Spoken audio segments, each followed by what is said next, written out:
आप सबने रामायण तो देखी ही होगी। रामायण का एक पात्र शूर्पणखा जिसकी श्री लक्ष्मण जी ने नाक काटी थी। वो शूर्पणखा रामायण के बाद भी जिंदा थी क्योंकि उसे उस वक्त नाक और कान काट कर छोड़ दिया।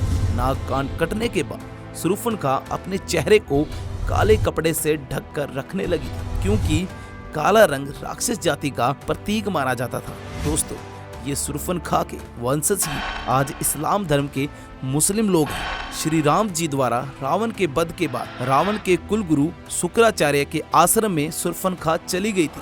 शूर्पणखा ने उस वक्त शुक्राचार्य से ही राक्षस जाति की सुरक्षा की सहायता मांगी थी। राक्षसों का वंश खत्म ना हो, इसीलिए शुक्राचार्य ने शिवजी की आराधना की। तब उस वक्त शिवजी ने अपना स्वरूप देखकर शिवलिंग शुक्राचार्य को दिया और कहा कि जिस दिन कोई वैष्णव या ब्राह्मण इस पर जल चढ़ा देगा उस दिन राक्षस जाति का नाश हो जाएगा। इस आत्म शिवलिंग को शुक्राचार्य ने वैष्णव मतलब हिंदू ब्राह्मणों से बहुत दूर रेगिस्तान में स्थापित किया, जो आज सऊदी अरब मक्का मदीना में है।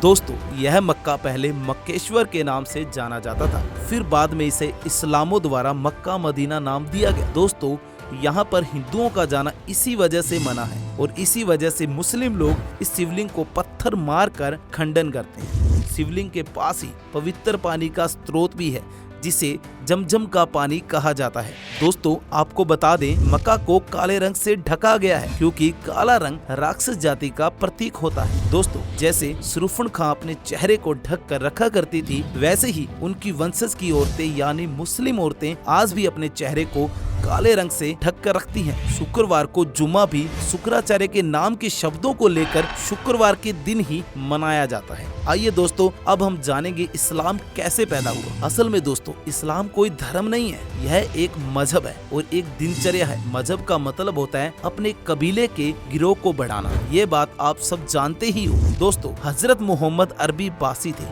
और अरब देशों में सिर्फ रेगिस्तान पाया जाता है। वहाँ इतने ज्यादा पेड़ पौधे नहीं है, इसी वजह से वहाँ कोई मर जाता था तो उसे जलाने के लिए लकड़ियाँ ना मिलने के कारण जमीन में दफन कर दिया जाता था। रेगिस्तान में हरियाली नहीं है, ऐसे में रेगिस्तान में हरा चमकीला रंग देखकर अरबी लोग दूर से ही चले जाते थे, जो कि एक अट्रैक्शन का काम करता था और इसी वजह से धीरे धीरे हरा रंग उनके धर्म का प्रतीक बन गया। दोस्तों, अरब देश में तेज धूप और गर्मी में दूर दूर तक सफर करते थे, जिसमें उन्होंने धूप से बचने के लिए अपने सिर को ढकना शुरू कर दिया। वे अपने सिर को सफेद कपड़े और टोपी से ढकने लगे थे। यह परंपरा आज भी मुस्लिम लोगों में बरकरार है।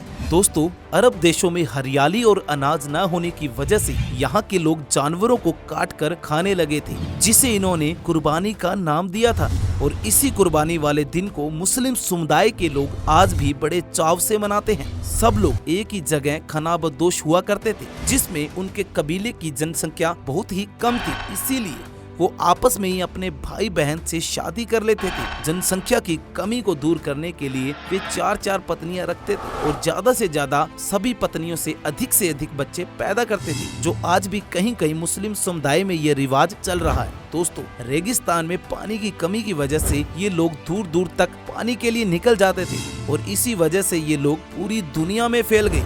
ये इस्लाम कोई धर्म नहीं है, एक कबीला है जिसे लोगों ने आपसी रहन सहन दिनचर्या को देखते हुए इस्लाम धर्म का नाम दिया। कोई मुस्लिम इस बात को माने या ना माने, पर यह बात सच है कि मुस्लिम धर्म के लोग शुक्राचार्य और शूर्पणखा के ही वंशज हैं। दोस्तों, आपको वीडियो कैसी लगी कमेंट में जरूर बताएं और हमारा इस वीडियो का मकसद किसी भी जाति या धर्म को ठेस पहुंचाना नहीं है। Thanks for watching.